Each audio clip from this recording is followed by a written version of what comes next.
You've talked about Erthling a little bit throughout our conversation, and I wonder if you could talk a little bit more. We haven't actually said what it is, so maybe you Oh, could share what it is. right now Earthling is, it's a beauty line, but eventually I'd like it to be beauty and wellness. So anything that encompasses wellness, including ingestibles and household. But we'll stick with a lot of skincare, makeup type stuff. So things that are not crazy heavily pigmented, but like, sheer washable eyeshadows, lip glosses. But our first product is a bio glitter vegan highlighter. And it's a very cool product. I haven't seen anything on the market like it yet. It's cream. It's like a whip. It looks like Okay. a moussey kind of skincare cream, and it is in a skincare base. So you're getting a lot of great nutrients and just skincare products and hydration from it. But it's got these special effect pigments that you cannot see until you spread the cream on, until you rub it in. And then it's got mica, and it's ethically sourced mica, so no kids, no child labor, and fair trade. So the mica clumps together that gives it a glitter effect. So we consider it a bio glitter. But because there's also pigments, the pigments sit really underneath the chunked mica and give it a highlighter effect. So it's really a highlighter with glitter effects. It's like a hybrid of glitter and highlighter.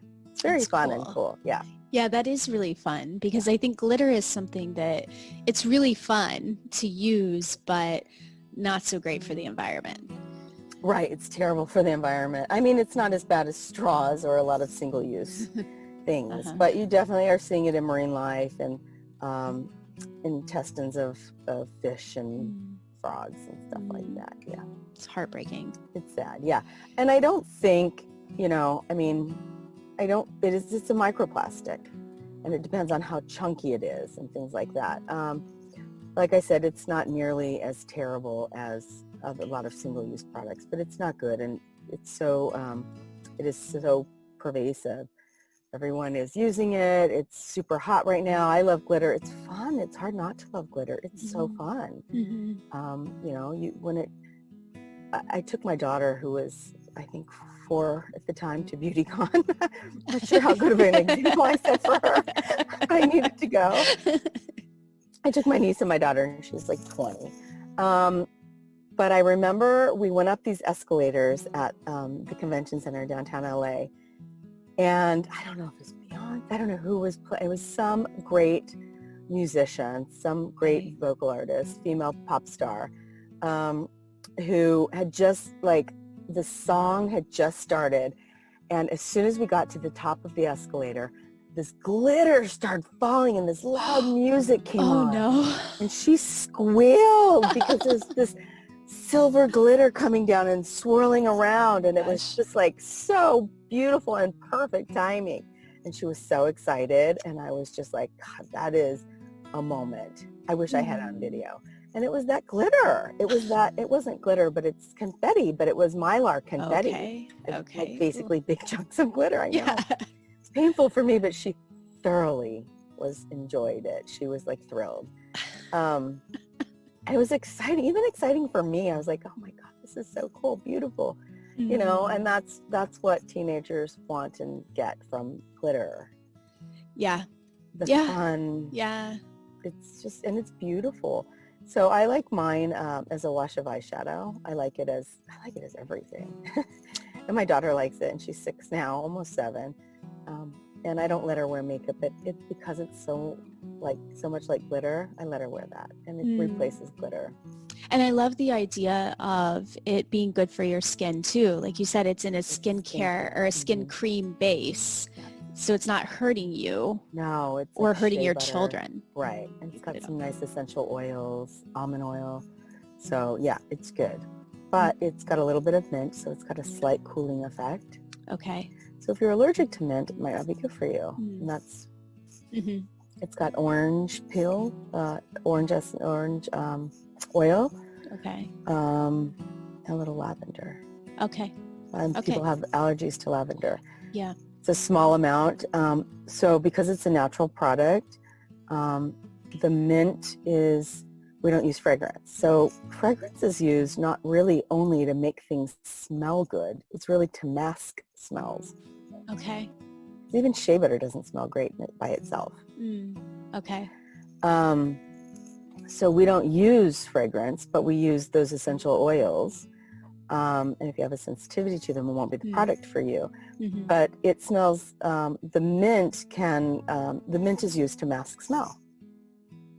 Okay. So after like 6 months, the minty smell dies down. Okay. And I've noticed that it doesn't quite smell the same. It doesn't smell bad, but it doesn't have that quite fresh smell. And so I think I just have to educate people on that. It's not that it's bad. It's good for a year, and it will be stable for a year and probably more. But we say a year. But as the time goes on, the mint dissipates. The smell dissipates. So it doesn't mean the product's bad. It's just the smell is not masking as much. Do you know what I mean? Yeah. The mint isn't as strong. Yeah. No, that makes sense. And that's just the way it is. There's nothing I can do about it. And I don't care to.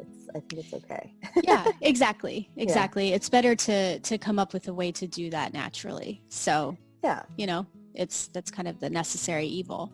So, A lot of things will say fragrance free, and that doesn't mean there's no fragrance. That just means there's no fragrance that you can smell. There's always fragrance to mask smells.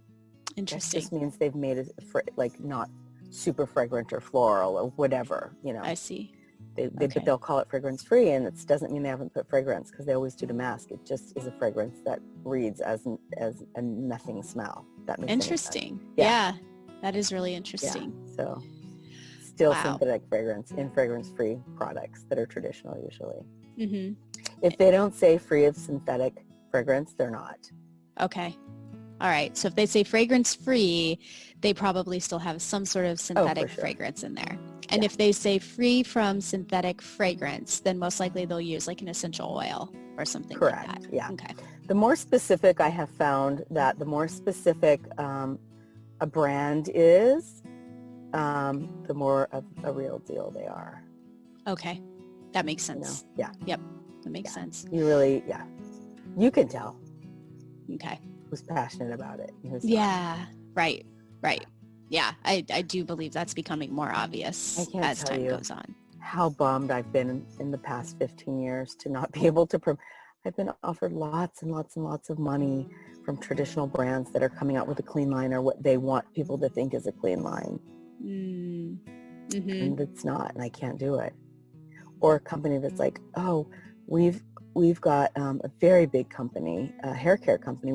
This was about 10 years ago, we've come out with new bottles that are more eco-friendly, but their product wasn't. And I couldn't get behind it, and it just killed me, because no one's asking me now to represent their brands.